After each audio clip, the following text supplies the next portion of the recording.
স্বাধীনতার পরের আমল এগুলো। কিসের আমল? স্বাধীনতার পরের আমল। বাংলাদেশ স্বাধীন হয়েছে, আবার ফিরা স্বাধীনতার পরে কি করবা? স্বাধীনতার পরে চাঁদাবাজি করবা। স্বাধীনতার পরে দোকানের কাছ থেকে নতুন করে চাঁদা তোলা শুরু করবা।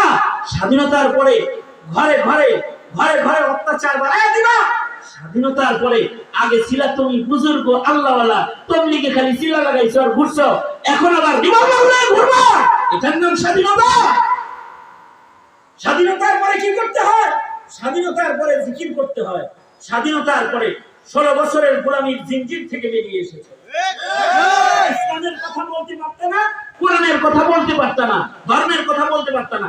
আজকে খালিদ সাইফুল্লাহ ইউবিকে কিশোরগঞ্জের মাটিতে তোমাদের আনতে হলে থানার ওসির পিছনে ঘুরতে ঘুরতে পায়ের জুতা ছিঁড়া দিত। আজকে এখানে বসে আমি কথা বলতেছি, ওসি সাহেব ধর্মিতাই বলে যে বাধা দিতে আসবে না। কারণ কি? কারণ হলো গোলামীর জিনজির তোমার গলায় আটকানো ছিল। এই গোলামীর জিনজির আল্লাহ সরাইলো, স্বাধীনতা একটা অর্জন করলা। এখন কি করবা এই স্বাধীনতা দিয়া? যত আকাম কুকাম সব করবা না।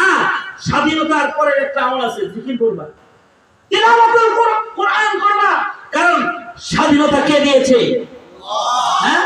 তাছাড়া বৈষম্য বিরোধী ছাত্র আন্দোলনের যে ছেলেরা, ওরা হাসি না কাটলে বলে গেছে এলেমরা বসা দিয়ে যেমন নমরুদ খেলাইছে আল্লাহ, এইরকম একটা দশা যে ছাত্র আন্দোলনের মুখে দেশ ছেড়ে দিতে বাধ্য হয়েছে।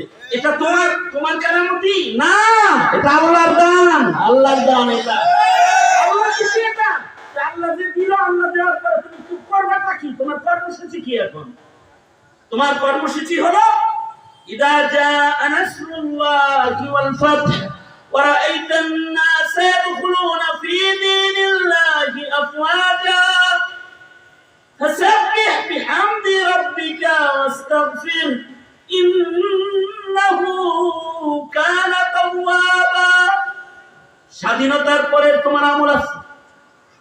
তুমি আজাদ হইছো, স্বাধীন হইছো, এবার তোমার আমল হলো তুমি তাসবিহ পড়বা, আল্লাহ পাকের হামদ ও সানা গাইবা, আল্লাহ পাকের শুকর আদায় করবা, আল্লাহর নামের জিকির করবা, আল্লাহর কাছে গুনাহ থেকে বেশি বেশি করে তওবা করবা, জিকির আজকার করবা।